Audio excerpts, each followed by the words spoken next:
I have to thank first Christine Bell and Malcolm Bell, who owns this lovely bookstore. Mystery and Imagination / Bookfellows.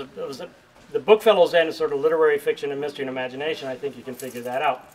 They are incredibly good book people. I've never met a book person who isn't good, actually.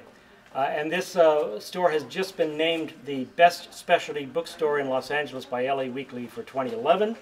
I think that was true before 2011, and it'll be true after 2011. So after all this, take some time to mosey around.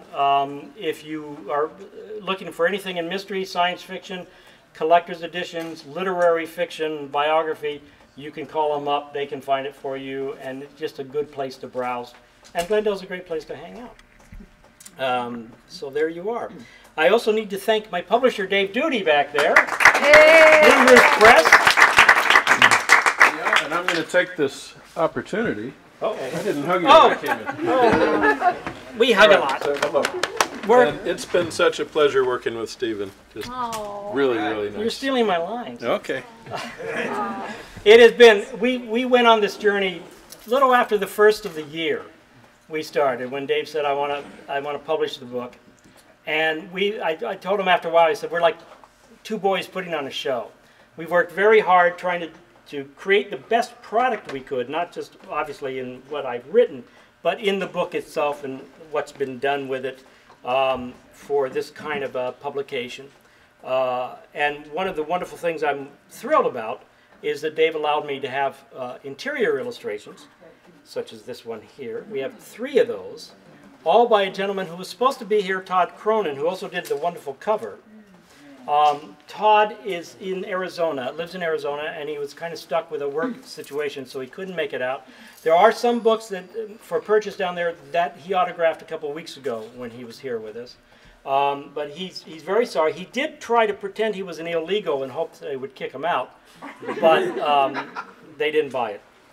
So anyway, Traveling in Space is a science fiction first contact novel written from the point of view of the aliens. Or we're also calling it Gulliver's Travels for the 21st Century with Homo sapiens, which is you and me, Bub, as the Lilliputians.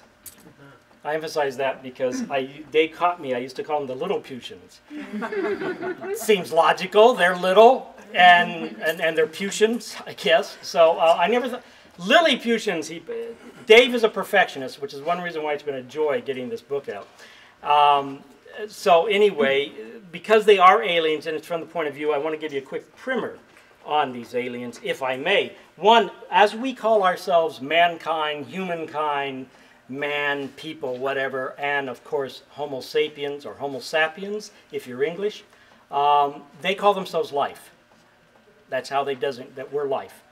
And the reason they do that is they truly believe they're the only life in the universe. And thus they are also the matrix of life. Now they believe this because they are a far older species than we are. Millennia, beyond, much older. They've studied the universe for many, many years and they've never found evidence for any other life. So they take the position they're the only life, they are the matrix of life, and therefore that's a very, very precious thing. And they take their responsibility very important. And that responsibility has a lot to do with gaining knowledge about the universe. Because life, in a sense, is the universe's way to contemplate itself. And that they take that very seriously. They travel in a life ship, which is huge. Think of it as a city traveling in space. It's called the Curious because, again, that's what they are. And they're trying to find out facts about the universe. Now, that's their #1 mission. But their secondary mission, because they are the matrix of life, they are also looking for any planet that can support life. If they find it, then they stop their first mission and they plant themselves in that planet. They seed themselves on that planet. And therefore, they're going to seed the universe with life. Now, the narrator of the book is called the Life Seeder. That's both his name and his profession, because in this society, your name is usually what you do or some attribute you have. And it could be a mental attribute, it could be a physical attribute, it doesn't really matter. And if that attribute or your profession changes, then your name changes. You go through what we call in the book a name metamorphosis. But the Life Seeder is taking his mission a little bit casually, because they don't really expect to find a planet that can support life anytime soon because they are few and far between in this universe. So imagine his surprise, imagine everybody's surprise when suddenly they stumble upon a planet that not only supports life, but already has life on it. And shock of shock, one species of that life is cognizant. Not as bright as our aliens, of course, but a thinking creature. So they have no other course, despite the fact that some of them protest, to actually stop what they're doing and to study this planet and this new other life, as they designate what we call Homo sapiens. So that's basically the primer. So what I'd like to do is read chapter 1 to you, which is a bit of a flash forward because it shows the moment when the aliens encounter the humans for the first time, face to face, so to speak, or to begin with, bubble to face, because the superior technology of the aliens is bubble technology. Everything is bubbles. They have communication bubbles. They have here-to-there bubbles that they can travel in. They have a here-to-there bubble slash abode, here-to-there slash abode bubble that they can travel in and sleep in, so you can think of it as a bubble Winnebago. Quick, say that 3 times fast. Okay.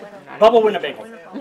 They have med bubbles that will heal you, and everything's based on the bubble. Thus, the cover, thus the bubbles inside, and also in every transition within a chapter, you'll see a lovely little bubble that Todd Cronin also designed for us.